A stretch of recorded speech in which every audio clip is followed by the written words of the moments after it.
என்ன பண்ணிட்டு இருக்கீங்க? இல்லை ஃபேன்ஸுக்கு இனிமேல் நான் வந்துட்டு பழக்க வழக்கமாக வச்சுக்கூடாதுன்னு நினைக்கிறேன். இல்லைண்ணா ஃபஸ்ட்டு செஞ்சுரி அதனால தான். ஃபஸ்ட்டு செஞ்சுரி இருக்கலாம்ப்பா, 20 ஓவருக்கு மேட்ச் எடுத்துகிட்டு போகணும், அதுதான் மரியாதை. இல்லை இந்த ரன் ரேட்லாம் இருக்குல்ல சீக்கிரம். என்னடா ரன் ரேட்டு 16 ஓவருக்குள்ள மேட்ச் முடிச்சு வச்சிருக்கேடா. அதுவும் செஞ்சுரி நான் போடணும் ஒரு பக்கம் ஃபேன்ஸ்லாம் எதிர்பார்த்துருந்தாங்க. நான் கடைசியில் ஒன்று கட்டி பிடிச்சி ஊருக்கு அது இருந்தாலும் எனக்கு செஞ்சுரி போடணுன்றது தான் என்ன தெரியல. கூட வந்தேன் சிங்கிள்ஸாக ஃபுல்லாக ரொட்டேட் பண்ண, நீ என்னடா 6 தான் அடிச்சிட்டு இருக்க. இல்லை ஃபஸ்ட்டு நானும் அப்படி தான் பண்ணிட்டு இருந்தேன். ஆர்சிபி வரலாற்றிலே 15 ஓவர் 29, 16 ஓவரில் 29 அடிச்சு ஜெயிச்சதே கிடையாதுடா. அதானே ஃபஸ்ட்டு நானும் கூட சேர்ந்து தட்டிட்டு தான் இருந்தேன். போர் அடிச்சுதா அதான் முடிச்சிடலாம். எனக்கு சரியா பரல. கெயில் இருக்கும்போது கூட விசுவாசமா இருந்தாரா எனக்கு. சிங்கிள் அடிச்சு கூட நான் செஞ்சு அடிப்பேன்டா. அப்புறம் என்ன அமுச்சு விட்டீங்க? அது போதும்னு சொல்லி அமுச்சு விட்டேன்.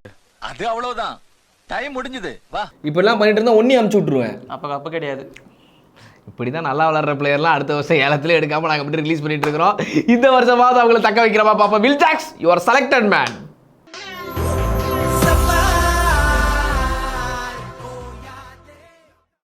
ஆலிநாள் ஸ்போர்ட்ஸ் நேயர்களே அனைவருக்கும் வணக்கம். விஜய் சிட்டி இங்கே நிதிஷ். இன்னைக்கு ஒரு சூப்பரான மேட்ச் பார்த்தோம். சண்டேன்னொடனே ஃபஸ்ட்டு 3:30 மணி மேட்ச் வந்து அவ்வளோ இன்ட்ரெஸ்டிங்லாம் இருக்காது. ஆர்சிபி வர்சஸ் ஜிடி ரிசல்ட் எங்களுக்கு தெரியும் அப்படின்னு நினச்சிட்டு இருந்தீங்க. ஆனால் ஆர்சிபி நாங்கள் வெளில போகிறது உறுதி.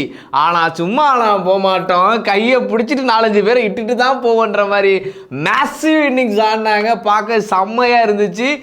வில் ஜாக்ஸ் பென்டில் நிறைய பார்ப்படாது போய் இல்லை கொஞ்சம் கம்மி. அதில் வில் கேட்ஸ் ஒருத்தருப்பார், அவ்வளோ பலசாலியாக இருப்பார், டும் டம்முன்னு அடிப்பார். அந்த மாதிரி தான் இன்றைக்கி வந்து வில் ஜாக்ஸ் ஆனார். ஆரம்பத்தில் வில் ஜாக்ஸோட பேர் அடிப்பட போகும்போது நிறைய பேர் வந்து சொல்லியிருந்தாங்க, இவர் இறங்கினா அடி டமார் டுமுன்னு, எங்கடா என்னடா ஆர்சிபி மாதிரி இருக்கடா அவரோட பேட்டிங் அப்படின்ற மாதிரி தான் இருந்துச்சு. ஆனால் இன்றைக்கி திடீர்னு பார்த்தா என்னப்பா டிராவிஸ் ஹெட்டுங்கிறீங்க, என்னப்பா அபிஷேக் சர்மாங்கிறீங்க, அதை விடு என்னப்பா மெக்கர்க்குன்றீங்க. அவரெல்லாம் தாண்டின ஒரு இன்னிங்ஸ் ஆடிட்டு இருந்தார். பவுலர்ஸ்லாம் பயப்படுறாங்க. டமாரு 6 போகுது. அந்த பேட்டிங் எப்படி இருந்துச்சு உனக்கு? பார்க்கவே செம்மையா இருந்துச்சு. இந்த வில் ஜாக்ஸை தான் அவங்க ரொம்ப காலமா ஒழிச்சு வச்சிருந்தாங்க. ஏன் கண்ணாமூச்சி ரேரே விளாண்டுருந்தாங்க, அது ஏன்னு தெரியல. ஆனா கொஞ்சம் முன்னாடியே கொண்டு வந்திருந்தாங்க. கண்ணாமூச்சி ரே. இந்த ஆர்சிபி அடிச்சடியெல்லாம் பார்க்கும்போது ஜிடியோட மனநிலை எப்படி தான் இருக்கு. இவன் எதுக்கு இப்ப நம்மள இந்த அடி அடிச்சுட்டு இருக்கிறான், பிரச்சனை நமக்கு மேல இருக்கணும் தான். இவன் எதுக்கு உள்ள வந்துட்டு இருக்கா இந்த அது இல்லைண்ணே. இப்ப ஆர்சிபி தான் நீங்க சொல்லியிருந்தீங்கல்ல முன்னாடியே, போகும்போது எப்படி தனியா போறது, எவனையாச்சும் கூட இழுத்துட்டு போகணும்ல. எவன் மாத்திரம் மும்பை இந்தியன்ஸ் கூடவே இருக்காங்கல்ல, பாவன மேல இருக்க டீம்ஸ் எல்லாம் அவங்க இவங்க இழுத்துட்டு போகணும் அவசியம் இல்லை, அவங்களே போயிடுவாங்க. இழுத்துட்டு போகணும் ஆசைப்படுறாங்க. இப்ப ஜிடி ஆர்சிபிக்கு வந்து இப்போ வந்து செட் ஆயிருக்குண்ணே. Cameron Green, Maxwell, Will Jacks அந்த அது அப்படியே செட் பண்ணிட்டாங்க. அந்த நான் கூட மேக்ஸ்வெல் இறக்கணும்னா இன்னைக்கு ஆடுவார்னு எதிர்பார்த்தேன். பவுலிங் நல்லா தானே பண்ணாரு. பவுலிங் நல்லா பண்ணாரு. அது எப்பயுமே ஒரு அளவுக்கு நல்லா தான் பண்ணிடுறாரு. மேபி பேட்டிங் வந்திருந்தாலுமே அவர் நல்லா தான் வந்துரும். வர விடக்கூடாதுன்றதுக்காக வில் ஜாக்ஸ் 100 பார்த்தோம். அப்படி வந்து அவர் அடிச்சிருந்தாருன்னா அடுத்த மேட்ச் வில் ஜாக்ஸ் உட்காருங்க அப்படின்ற. இப்ப வில் ஜாக்ஸால எல்லாரையும் உட்காருங்கன்னு போல இருக்கு. ஆனா அடுத்த மேட்ச் என்ன பண்ண போறாருன்னு தெரியல. ஃபேஃப் என்ன கதை தெரியல. வில் ஜாக்ஸ் கேப்டனா போட்டு ஃபேஃப் உட்கார வச்சிருவாங்களோ?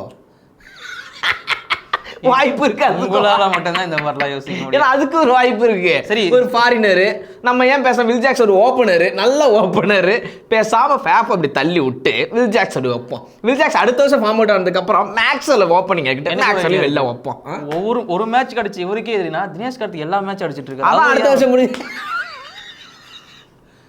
ஓப்பனிங்கில் தான் வந்து தப்பாக இருக்கணும். மிடில் ஆர்டரில் கரெக்டாக இருக்கணும், பிரச்சனை இல்லை. தினேஷ் கார்த்திக் இப்போ வந்துட்டு அப்புறம் போகிற வர்றா. ஆனால் இன்னைக்கு பவுலிங் பார்த்தீங்களா? பவுலிங் எங்கடா பார்க்க முடிஞ்சுது, ஃபுல்லாக பேட்டிங். இல்லை இன்னைக்கு கொஞ்சம் பவுலிங்கும் பரவாயில்லண்ணா. 250 போகல, 200 சுருக்கிட்டாங்க. அதுக்கு காரணம் வந்து ஜிடியோட பேட்டிங் தான். அதுக்கப்புறம் சாய் சுதர்ஷன் மட்டும் நல்லா இருந்தாரு. கொஞ்சம் பவுலிங் சிராஜுமே நல்லா போட்டிருந்தாரு, அஷ்தேல் நல்லா போட்டிருந்தாங்க. ஸ்வப்னில் சிங் ஆமாம், உண்மையாக கொஞ்சம் சர்ப்ரைசிங்காக தான் இருந்துச்சு. எல்லாரும் நல்லா போட்டது. ஆல்மோஸ்ட் வந்து ஆர்சிபி இந்த மேட்ச்க்குள்ளே இப்போ வராங்க, லேட்டராக வராங்க. அது ஏன்னு எனக்கு புரியலன்னு தான் யோசிக்கிறேன். அணைய போகிற அளவுக்கு பிரகாசமாக எரியும் அப்படின்னா அதான் அணைஞ்சிடுச்சேடா. அப்புறம் எரிஞ்சு என்னடா யூஸ். எனக்கு ஸ்வப்னில் சிங்கை யூஸ் பண்ண விதம் ரொம்ப பிடிச்சிருந்துச்சு. எனக்கு வந்து ஆர்சிபி இந்த சீசன் ஃபுல்லாக எல்லா டீமும் யூஸ் பண்ணது பிடிச்சிருந்துச்சு. ஓகே சரி, நம்ம ஜிடியை பத்தி பேசுவோம். ஜிடி பசங்க அடிச்சிருந்தாங்க. அதை பத்தி 2 தமிழ்நாடு பசங்க அப்படின்னு சொல்லும் போது ஷாருக் கான் மும்பைப்பா அப்படின்னு சொல்லாதீங்க. அந்த ஷாருக் கான் சொல்ல வரல. நான் சொல்றது இந்த ஷாருக் கான். ஒரு ஷாருக் கான் மும்பை இல்ல, கேகேஆர் தானே. சரி ஓகே, அவரோட சொந்த ஊர் எதிரா. சரி ஓகே, மேட்சுக்குள்ள வாங்க. மேட்சுக்குள்ள வரேன். என்னை இறக்கி விடலி அப்படின்னு வருது. நான் இல்லை இந்த மேட்ச்க்குள்ளே வரேன். அதான் ஜிடியோட பர்ஃபார்மன்ஸும் நல்லா தான் இருந்துச்சு. சாய் சுதர்ஷன் வழக்கம் போல் வந்து லாஸ்ட் இயர் ஃபைனலில் என்ன ஒரு மேசிவ் இன்னிங்ஸ் கொடுத்தாரோ அந்த இன்னிங்ஸை தான் இந்த வாட்டி ட்ரை பண்ணார். ஆல்மோஸ்ட் நல்லா அமைஞ்சுது. கொஞ்சம் முன்னாடியே கொஞ்சம் ஸ்டார்ட் பண்ணியிருந்தாருன்னா டெஃபினட்டாக செஞ்சுட்டு போயிருப்பார். லாஸ்ட்டாக கொஞ்சம் நடுவில் இருந்தால் ஸ்டார்ட் பண்ணார், 50 மேலே தான் ஸ்டார்ட் பண்ணார். நல்லா இருந்துச்சு. ஷாருக் கானோட இன்னிங்ஸுமே செம்மையாக இருந்துச்சு. ஷாருக் கானுக்கு தேவையான இன்னிங்ஸாக இருந்துச்சு. தம்பி அடுத்த வருஷம் நான் வெளில அனுப்புறப்பா அப்படின்னு நினச்சாங்க. அடுத்த டீம் போகிறாங்க, ஐபிஎல் விட்டு வெளில அனுப்புறப்பா அப்படின்ற மாதிரி ஆடிட்டு இருந்தார். பட் தப்பிச்சிட்டாரு ஷாருக் கான் சொல்லுவேன். அதாவது கொஞ்சம் அப்படி ஆர்டர் அனுப்பிச்சாங்க ப்ரொமோஷன் கொடுத்து. அவர் எத்தனை ப்ரொமோஷன் கேப்டன் கொடுத்தாலும் அவர் தான் ஒரு ஃபர்ஸ்ட் 50. ஃபர்ஸ்ட் 50. ஏன் தெரியுமே அவன் டேய் 30 தாண்டதே எதுனா முதல் முறை அப்படி ஆடினா எங்க இந்த அப்புறம். சரி ஓகே ஆனா இன்னைக்கு ஆர்சிபி வந்து இது வேற ஆர்சிபி ஆடி இருந்தாங்க. அதான் எனக்கும் டவுட்டா உண்மையா ஆர்சிபி தானா கண்ணா நல்லா படுறா கணக்கு தானே கில்லிலாம் பார்த்தேன். அப்புறமா சரி டேய் ஆர்சிபி தான்டா அப்படின்னு சரி போறப்ப யாரையும் இட்டு போகணும் ஆசை போல இருக்கு. ஒரு வேளை எல்லா மேட்சும் ஜெயிச்சாங்கன்னா ஆர்சிபி ஆடலாமா? எல்லா மேட்சும் ஜெயிச்சாங்கன்னா அப்போ கூட எல்லா மேட்சும் ஜெயிப்பாங்கன்னு உன் வாயில வரல. என்ன வில் ஜாக்ஸ் ஃபார்ம்ல வந்துட்டாரு. விராட் கோலி அந்த ஆரஞ்சு கேப்பை விட மாட்டேன்றாரு. அவர் விட்டா T20 வேர்ல்டு கப்ல அவர் விட்டுறாங்கன்னு ஒரு பயந்துட்டு இருக்காரு. இன்னொரு விஷயம் சொல்லணும், சாய் சுதர்ஷன் தான் 2வது பிளேயர் IPL 2024ல 400 ரன் கிராஸ் பண்றாரு. ஆமா சூப்பர் இருக்கட்டும். என்ன யூஸ் ஜிடி வெளியே போக போகுது. அந்த பையனுக்கு யூஸ்னு என்னடா யாரா அவன் டீமே வெளில போகும்போது அந்த பையனுக்கு யூஸ் இருக்கிறான். அவன் அடிக்கிறது அவனுக்கு தான். டேய் அங்க மலைமலையே அடிச்சிட்டு இருக்க சஞ்சீவ் சாம்சன் T20 ஸ்குவாட்ல கிடையாது இருக்கிறாங்க. நேற்று வேற ஜெயிச்சு அக்ரேஷன் காட்டிட்டு இருக்காரு. எல்லாம் அக்ரேஷன் நல்லா இருக்கு. போட்டோ ஷூட் முடிஞ்சு போ அப்படின்ட்டாங்க. T20 வேர்ல்டு கப் ஸ்குவாட் சீக்கிரம் ரிலீஸ் ஆக போது. நாங்க அதை பத்தி பேச போறோம். ஆமா அதுல வந்து யார் இருப்பாங்களோ இல்லையோ கண்டிப்பா வில் ஜாக்ஸ் இருப்பாரு இங்கிலாந்துல. அவ்வளவுதான் ஆர்சிபி தான் இனிமே எல்லா மேட்சும் ஜெயிக்கிறோம். நாங்க டாப் 4ல வரோம். கப்பை தூக்குறோம். நகைச்சுவை முடிஞ்சிச்சு. தேங்க்யூ.